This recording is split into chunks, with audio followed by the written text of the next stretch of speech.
I have a piece of good news. Your speed, if you feel your speed is low, it's not because of your strength. You are strong enough. Most of you, when we do arm wrestling, all of you probably will beat me. So I'm way out of shape, but in terms of speed, I can generate the good speed. It's because I know how to move the body. So the good news here is that with your current fitness level, still you can generate more speed. If you use your body correctly. Nobody's cup is So filled. that's a piece of good news. And then the second one is the answer to your question. When you do resistance training, something you have to avoid is complete symmetric movement. So, for example, if you just squat, if you keep working on squat, then basically you have symmetric movement here. So this is not good. This is not really functional. So you can still use the range of motion, but however, it should be something that the legs are alternating and they're working with the ground. Something, because if you look at the golf swing, it's not symmetric movement. You are swinging in one direction, and so when you do a lot of resistance training, don't do the isolated muscle conditioning. When you do more isolated muscle conditioning, then it kills the overall mobility and movement pattern. So you have to use something flowing and something close to the actual golf swing. So stepping is a good thing. And when you deal with the weight, still try to give more stepping-like action. So you have to alternate your legs to work with the ground, things like that. So if it's completely symmetric, or you just have a lot of isolated muscle conditioning, then you lose the movement pattern. That's something I see pretty much every day. All the golfers who come to my lab, they are strong. You can tell. The arms are strong, the legs are strong, but the pity is they are not using the muscles that way. So that's the problem. And then. So you do like a medicine ball. I saw a video with DDT where you're throwing this metal ball. And he can throw it further than you can throw it. But anyway, that would be that type of strength training, or is that what would? That would fall under, for me, it's speed. So that would be like power development. Okay. So that would, I don't do that way in the off season. So the further away I am from playing golf or competing in a long drive event, that's limited. It gets more golfish and more. The closer I get. And according to what Dr. Kwon is saying, is if you're going to do that, throwing the ball against the ball, it should be in the motion of your golf. Yeah, so step. Yeah, between training. The sequence, Something that gives you the rhythm. And in terms of the movement pattern, one thing I want to emphasize is why we need weight shift. We have two hips here. So essentially the pelvis is connected to the ground through two legs. And when you try to have a fast rotation, if both hips are moving equally, then the system is really unstable. You have two connections here, but if both are moving, then it's hard to generate the sort of stable turn. So when you try to generate faster turn motion, then you have to put emphasis on one side. So when you put more force or weight on one side, then you are turning around that side, right? So this side, if this is my weight-bearing hip joint, then this will bear large force acting on this. And then this one has a lot less force, so you can freely move this side. So the motion is coming from this action, but good weight support is coming from this side. So when you try to swing hard in the downswing, shift first, and then turn around the left hip joint. When you have a backswing, then shift it to the right side and turn around the right hip. This is how it works. Then it will give you a lot, more stable turn. So one side will do weight bearing, the other side will have a motion. Okay, so this is important. And then, in order to generate large force with your upper body muscles, then you have to also activate the lower body, big muscles here. I forgot the term. This is the term used in neuromechanics. But in order to really generate rigorous muscle action of the upper body, you also have to activate these muscles. If you don't activate these, just to try to activate these upper body muscles, it doesn't work that way. The way the human body is structured. So we have all these neural passages to these muscles, right? And then when you try to generate active muscle action of the upper body, then by activating the lower body as well, you can really generate a lot of force. But if you relax here, just collapsing, and then try to generate a lot of the force with the upper body, that doesn't work. So that's why, on one hand, if you shift it this way, then you have a lot of force acting on this side, you're able to push the ground. Large force is acting here. These muscles are generating large force. At the same time, you can also swing, generate the large force with the upper body muscles. So your forcefulness is more doing what you just said. When you make your backswing, you're forcefully going into your right foot, so you can move, make a turn, and then the other way is the same thing. So those who feel like your backswing is quite flat, and then you feel like your instep is leaving the ground, that's because your right hip is moving backward, and it's because you're putting weight on the heel side. But if you put the force under the ball of the foot, on the right foot here, then it's hard to go this way, flat. If you put more force on the ball side.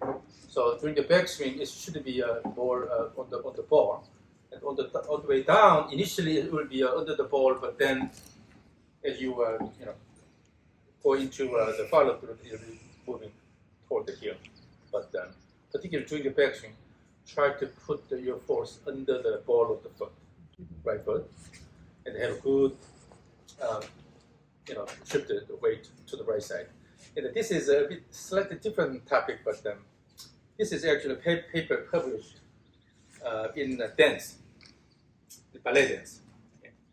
When you look at the novice dancers, and then you ask them to lift a leg, what they typically do is this motion here. The whole body. Yeah. As the leg goes up, then you have to lean this way to maintain this balance here. But experienced ballet dancers, when you ask them to lift the leg, they go more like this.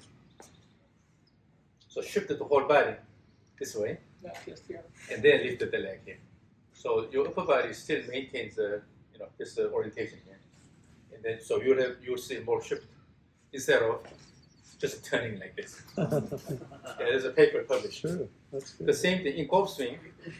When I say you have to shift the weight to the right side, instead of going this way, it's more this motion here. Mm. So you need to have a reasonable shift to the right, and then push the ground, and the force is acting under the ball of the foot this way here. The advantage of this is that you can use this for the next motion. But if you go this way here, it's hard to do anything. So when you take for example, when we do the two-step drills, the second step, those people who have a late second step is always because they go this way. And they try to reach out. This is the only thing you can do. But if you go this way here, by pushing the ground, your body is shifting naturally this way. But they already just touch down. So when That's you walk, what you mean by forceful swing, backswing, because if you're using a forceful backswing, with it that helps push, you get into that position. yeah. If you go slower, you're going to slide. Yeah. Right? The whole That's- purpose of this trigger You never motion, go back left. trigger motion is back to left, because promote that force this gets active you- motion here. Right. But if your trigger motion is again peaceful, what happens is peaceful trigger, Right. peaceful backswing. Right. You don't get Yeah, look like You don't me. get that. You don't get the ability to. Good, Q. Just a quick question, kind of backtracking a little bit. Quick question for Drew. You've changed your sequence. You've made a lot of progress. How do you work through the bad days when you're just like, what is wrong? You know what I Besides mean? breaking clothes. Right. Yeah. So when things go really astray for me, it's what he just said. I end up thinking I'm pressure shifting and I'm just leaning. Right. So I flip video open. I know to look for that because Right. it's the same thing I do all the time Yeah. through the whole bag. And so then I just start going back, and I'll either try and find ground that's got sun and use the same little drill we had out there where I'll put something on my shadow so that I can see it. I don't have anything that's like a mirror or whatever, so I can just use a shadow. Or I set up like a big noodle that ends up hitting the back of my right head, and I feel like my buttons. So like I have these feels and then a couple things I'll look for, but it always goes back to those two things, always. So it's not rocket surgery on your bad days. No. It's like the same simple, basic stuff. Yep, and it gets so boringly frustrating. Right, that right. Usually I want to do something different, right? Like it's like, okay, well I'm hitting it bad, so I'm going to push really hard. Right. It's like, no, I just. Drew, how do you keep this from over-exaggerating into some kind of fall, though? Well, for me it's hard because I can't So you exaggerate want to be enough. like this so bad that no matter how hard you feel like this, you're never going to get. I don't even come close. Okay. Yeah. But for most people, I think you're just going to look like you're going to need feedback.